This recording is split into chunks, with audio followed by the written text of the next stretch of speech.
Hello everyone, कैसे हैं आप लोग। आई होप आप लोग अच्छे ही होंगे। आज हम लोग 10वीं कक्षा के प्रश्नावली 11.1 के प्रश्न संख्या 2 को सॉल्व करेंगे। और ये वीडियो बहुत महत्वपूर्ण होने वाली है क्योंकि हर साल एग्जाम में से इस तरह के प्रश्न आता ही आता है। वीडियो को अंत तक देखिएगा। अगर आपको ये वीडियो अच्छा लगता है तो वीडियो को लाइक, शेयर और चैनल को सब्सक्राइब जरूर कीजिएगा। तो आइए वीडियो को शुरू करते हैं। क्वेश्चन में कहा गया है कि 4 सेंटीमीटर, 5 सेंटीमीटर और 6 सेंटीमीटर भुजाओं वाले एक त्रिभुज की रचना कीजिए और फिर इसके समरूप एक अन्य त्रिभुज की रचना कीजिए जिसकी भुजाएं दिए हुए त्रिभुज की संगत भुजाओं की 2/3 गुनी हो। यानी कि क्वेश्चन में कहा गया है कि 4 सेंटीमीटर, 5 सेंटीमीटर और 6 सेंटीमीटर भुजाओं की सहायता से एक त्रिभुज बनानी है और उसके समरूप एक और त्रिभुज बनानी है जो 2/3 गुनी होनी चाहिए। हम दूसरे पेज में बनाते हैं, आप लोग इसी पेज में बनाइएगा। सबसे पहले 6 सेंटीमीटर का एक लाइन खींच लेते हैं।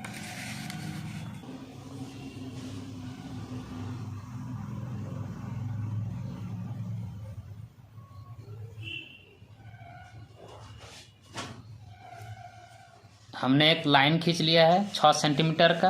अब इसका नाम लिख लेते हैं। इसका नाम देते हैं ए और यहाँ लिख देते हैं बी। और बोला है 4 सेंटीमीटर, तो ऊपर एक चाप काटेंगे 4 सेंटीमीटर का। यहाँ नाप लेंगे, पहले इस तरह से नाप लीजिएगा। यहाँ 0 से और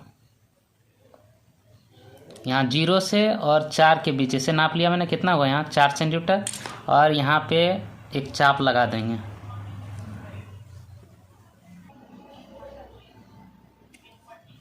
और एक और 5 सेंटीमीटर का हमें चाप लगाना है बी से। 5 सेंटीमीटर का चाप काटने के लिए हमें नाप लेते हैं। ये हो गया 5 और यहाँ से इधर एक चाप काट लेंगे 5 सेंटीमीटर का। काट लेंगे 5 सेंटीमीटर का एक चाप। देखिए यहाँ से हमें एक बिंदु प्राप्त हुआ है। अब इस बिंदु को और ए को मिला देंगे और बी को भी इसी प्रकार मिला देंगे और इसका नाम दे देंगे सी। अब ए से एक न्यून कोण बनाते हुए एक लाइन खींचना है।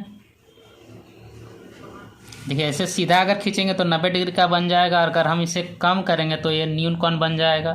तो ये से न्यून कोण बनाते हुए एक लाइन खींचना है हमें।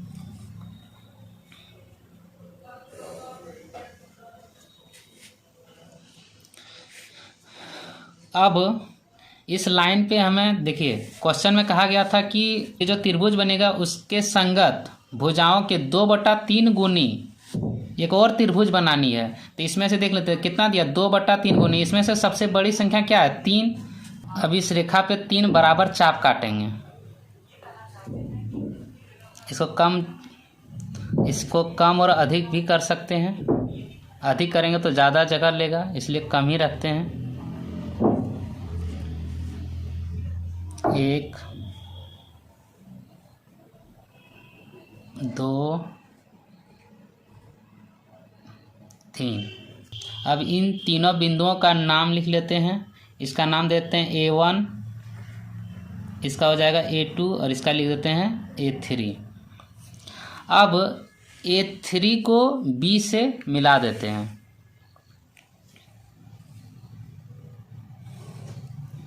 A3 को B से मिला दिए। हमें A3 और B के समांतर एक और रेखाखंड खींचनी है A2 से AB के बीच में। तो इसके लिए सबसे पहले हमें करना होगा, देखिए यहाँ पे चाप काट लेना है। ये काट लिया। उसी प्रकार ये 2 से भी आपको एक और चाप, इतना ही त्रिज्या का एक और चाप काटना है। उसके बाद यहाँ जो चाप काटा गया है ये 2 बिंदुओं को नापना है। यहाँ देखिए इतना नाप लिए। उसके बाद यही बिंदु से यहाँ जो काटे थे यहाँ से इसको एक चाप लगा लेना है। अब ये जो बिंदु प्राप्त हुआ ये बिंदु को और ये 2 को मिला देना है और मिलाते हुए AB के बीच काटना है।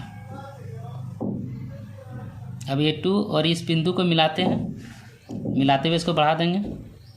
देखिए अब A और B के बीच यहाँ जहाँ काटा गया है इसका नाम ले लेते हैं D। इसी प्रकार यहाँ भी एक त्रिज्या लेते हुए यहाँ चाप काट देंगे और डी से भी ऐसे ही एक चाप काटेंगे, इतना ही त्रिज्या का। उसके बाद फिर इसी प्रकार यहाँ नाप लेंगे, यहाँ जिस प्रकार यहाँ नापे थे हम लोग, यहाँ मापेंगे, यहाँ नापेंगे, कितना आया उतना ही यहाँ पे। अब जो डी बिंदु था और इस बिंदु को मिला देना है और मिलाते हुए AC में काटना है। और यहाँ जो बिंदु कटा है इसका नाम ले लेते हैं E। रचना बनके तैयार हो गई है। अब रचना के चरण लिखेंगे। रचना के चरण लिखना बहुत ही आसान होते हैं, जैसे जैसे रचना किए हैं वैसे ही लिख देना है हमें। रचना के चरण सबसे पहले 1 नंबर में लिखेंगे।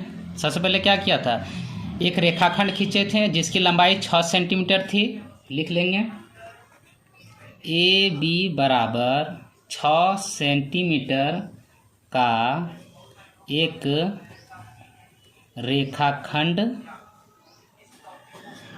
खींचा। उसके बाद लिखेंगे A को केंद्र मानकर 4 सेंटीमीटर का एक चाप काटा तथा B को केंद्र मानकर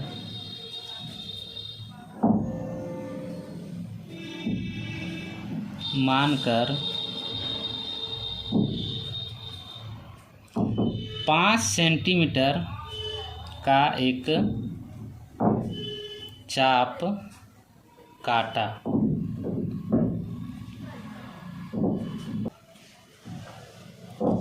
ये दोनों चाप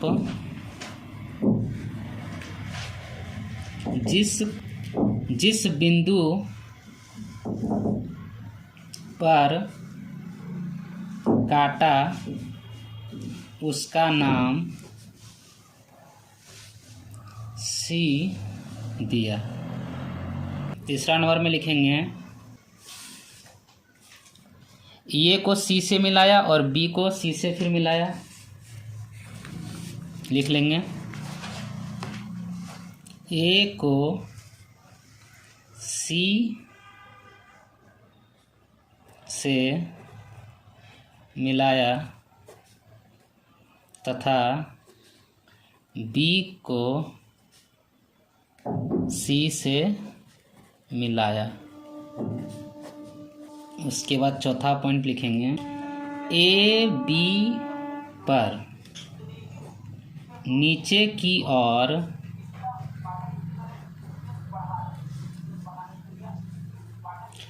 एक न्यून कोण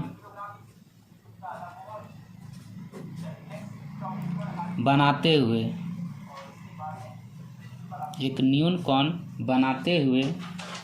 एक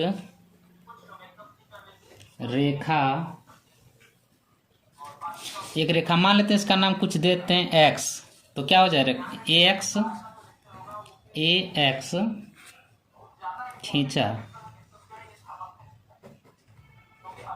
खींचा जिससे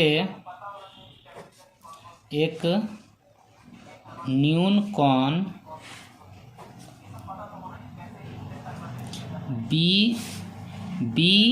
BAX प्राप्त हुआ। BAX प्राप्त हुआ। AX पर 3 बराबर बिंदु A1, A2 तथा A3 का चाप काटा। फिर हमने A3 को B से मिलाया। A3 को बी से मिलाया। 7 नंबर में लिखेंगे A2 पर A3B के समांतर A2D खींचा, जो AB पर D बिंदु पर मिलती है। देखिए, रेखाखंड A3 और B के समांतर A2 और D खींची थी। उसके बाद फिर हमने BC रेखाखंड के समांतर DE खींची है, वो भी लिख लेते हैं। 8 नंबर में लिख लेंगे D पर BC के समांतर DE खींचा,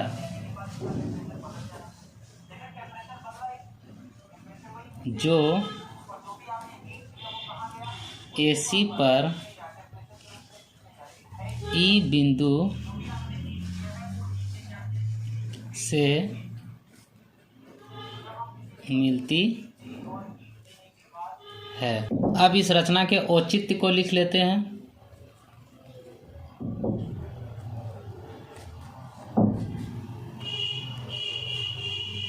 लिखेंगे DE समांतर BC। देखिए, DE समांतर BC है,